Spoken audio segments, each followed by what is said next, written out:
دیں کہ وزیر اعلیٰ پنجاب کو ویژن صحت مند پنجاب کی عملی تکمیل کے لیے محدود استعداد کار اور مسائل کے ساتھ رواں مالی سال 158% چیکنگ میں اضافہ، گزشتہ سالوں کی نسبت 164% جرمانے اور 24% مقدمات میں اضافہ ہوا۔ سال 2024-25 میں 12,35,741 فوڈ پوائنٹس چیک، 1,19,285 کو 1,52,24,78,000 سے زائد جرمانے عائد کیے گئے۔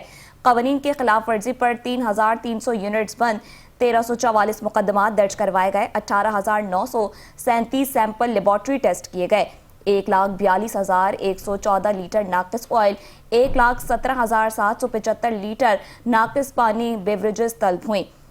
89.13% اضافے کے ساتھ 6,86,000 کلو سے زائد گوشت طلب کیا گیا۔ دودھ طلب شرح میں چیکنگ کی نسبت واضح کمی، 16,24,000 لیٹر سے زائد ملاوٹی دودھ طلب کیا گیا۔ 55,974 کلو غیر قانونی مسالہ جات بھی طلب کیے گئے ہیں۔ پنجاب فوڈ اتھارٹی اب تک 4,50,000 فوڈ لینڈرز کو فوڈ سیفٹی ٹریننگ دے چکی ہے۔